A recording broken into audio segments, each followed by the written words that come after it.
Hi guys, welcome back to Cooking with the Salmons, and this is Greg. Now today I'm going to be teaching you how I make my candied apples. Alright? Now before we do that, just go ahead and subscribe to our channel. Hit that post notification bell as well so you'll be notified each time we post. Alright? And without further delay, let's get started. Okay guys, so the first step in the process is to get the apples cleaned properly, meaning we get the waxy coating off. As you can see, I have a pot of boiling water here, and I also have a container with icy water over on this side.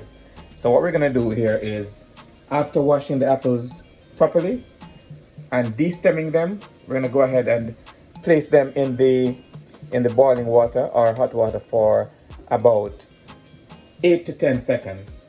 All right.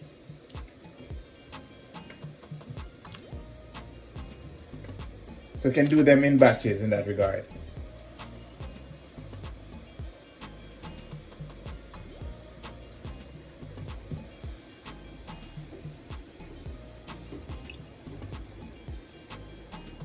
All right, so for that is 10 seconds, and we're gonna go ahead and take them out and put them in our icy water. All right. So we place them in the ice water to cool them down and stop the cooking process. So this is to get the wax off the apples. As you know that they coat the apples in a waxy substance to preserve shelf life and to prevent bruising. So we need to get that off so that the candy can stick to the apples. All right, because with the waxy coating, it simply means that it's gonna have an extra coating that the candy won't stick to properly. All right, so that's basically the first process. We go ahead and do our other apples the same. Put them in for 8 to 10 seconds, and then we put them in the ice bath. Now we're gonna also need to wipe the apples off carefully to remove the wax. Just dipping it in the hot water alone won't remove all the wax. So make sure that you have a clean cloth or a paper towel and you wipe that wax off to get your apple as clean as possible. All right. Okay guys, so these are the main ingredients that we'll be using for our candied apples. So we have our Granny Smith apples there. We also have our wooden skewers that we use as the handles. You could also use popsicle sticks if you choose. Also, we have our candy thermometer. We're going to be using corn syrup, which is it's going to be a half cup of corn syrup, and we're using the Caro brand. We're also going to be using 1 cup of water. All right, and we're using 3 cups of granulated sugar for this recipe. All right. Also, we're going to be using some food flavoring, all right, whichever one you choose, and also we're going to be using some food coloring. All right, now okay guys, so we have moved over to the stove now, and this is our pot, and we now have our 3 cups of sugar. I'm going to go ahead and add my 1 cup of water. All right, 1 cup of water, and I'm going to go ahead and add my half cup of corn syrup.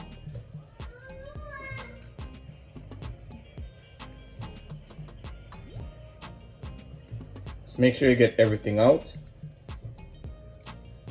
Now, what I did was I sprayed some cooking spray in this measuring cup before I put the corn syrup in, because it is very thick and it's hard to come out of the container. So when you do that, it slides out easily. All right, so we're gonna go ahead and mix this together to add some white food coloring. Now, if I was just leaving them shiny, I would need to add the white food coloring before I add any other coloring, so that the color becomes solid. If you don't add the white food coloring at first, you're gonna have like a translucent color where even if you have, say for example, a red, you'll be able to see through that red and see the apple underneath. All right. Okay guys, so I've added in 1 teaspoon. It's 1 teaspoon of the white coloring. All right, I'm now gonna go ahead and add the color of choice. Now, this is what the coloring looks like. These are gel food coloring, and if you notice, this is not in a tube, so we'll go ahead and use some like a skewer or a toothpick to apply this to the white base. All right. So now I'm gonna be using my my purple coloring or violet. Initially, I was looking to see if I could find my grape flavoring, which would be ideal to use in this situation. But I cannot find my grape, so I'm gonna just go ahead and use any flavoring because it doesn't matter. It's just a color. All right. So you go ahead and try to use a different skewer each time to add your coloring, and you'll continue this until you achieve the color that you would like, or the shade of purple or violet that you'd like.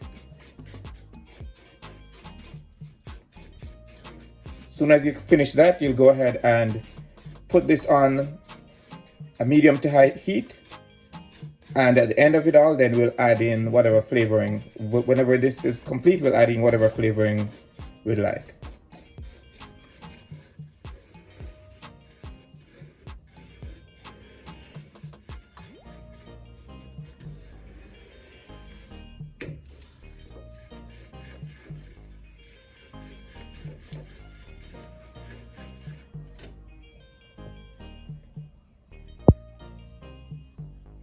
Okay guys, so now that we've achieved the shade of purple that we would prefer, I'll go ahead and put this on the stove. Also remember to add, at this point you add your thermometer. Make sure that the bottom of the thermometer is not touching, the thermometer is not touching the bottom of the pot, because that will give you a false reading. Alright, so we'll go ahead and add our thermometer in, and then we'll turn the stove on and get to cooking. All right, remember when it reaches the 300 degrees, that is when you turn it off and add your flavoring at that point, and then we're ready to dip our apples. Okay guys, so now that we have reached the 300 degrees, it's time to go ahead and turn the heat off. Let this sit for a while the bubbles settle.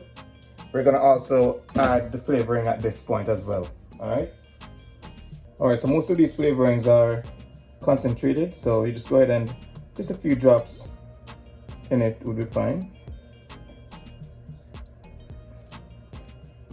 Alright, a few drops there, and then we'll mix it in, and then we'll be ready to dip in just a few minutes.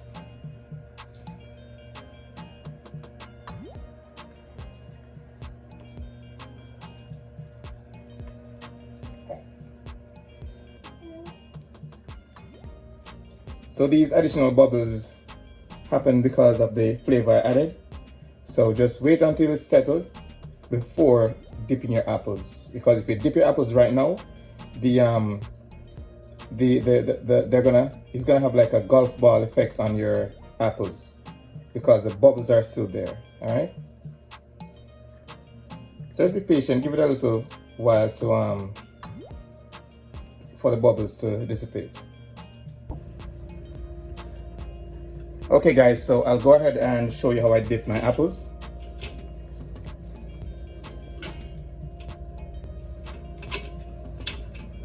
Okay, so we're gonna lean the pot, all right? And just go ahead and make sure all our apple is covered. All right, drain the excess.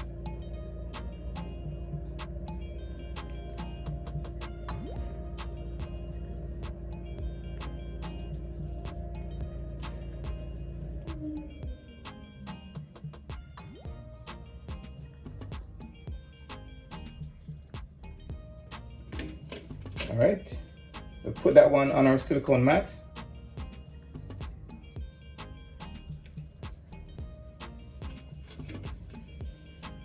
Okay, we'll go ahead and dip the other, or dip another. Same process.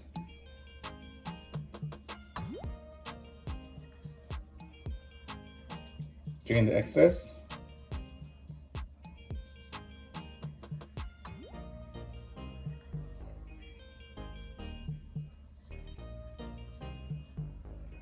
Place that on a silicone mat as well.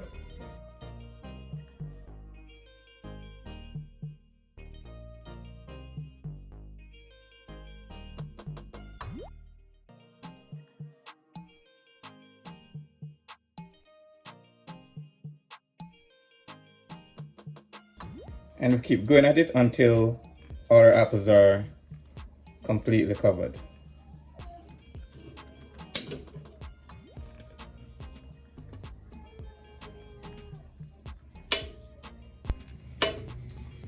Okay guys, so this is the end result. Notice our apples are really shiny. Alright. Now what I can do, or what I'm gonna do, is to add some sanding sugar to some of these apples. I'll give a different texture. Okay guys, so the next step in the process, while we're boiling the water to get the candy out of the pot, we'll go ahead and just put our candy apple above the steam. Alright, just to soften up the candy a little bit. You just rotate it above the steam, and that will give the sprinkles an area to attach to.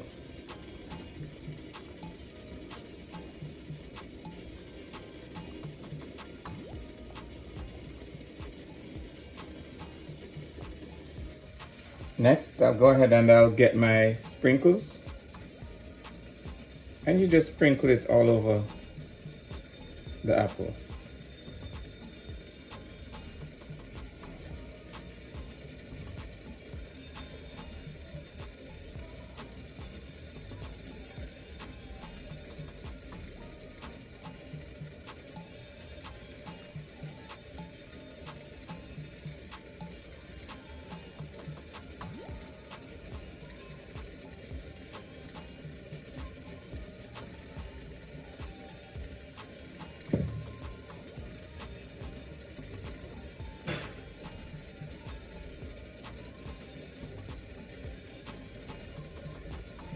Alright, and there we have a beautiful candied apple that has sanding sugar or sprinkles on it.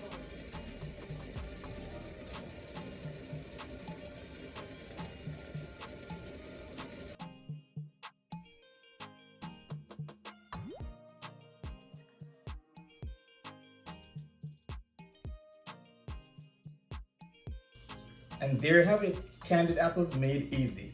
Now if you gained any knowledge from this video, just go ahead and subscribe to our channel. Hit that post notification bell as well so you'll be notified each time we post. Now if you do your candied apples a different way, go ahead and drop that in the comment section so we could discuss it. If there's any other recipe you'd like for us to try, go ahead and also drop that in the comment section and we'll get right to it. Now, until next time, walk good, one love, and big up on yourself.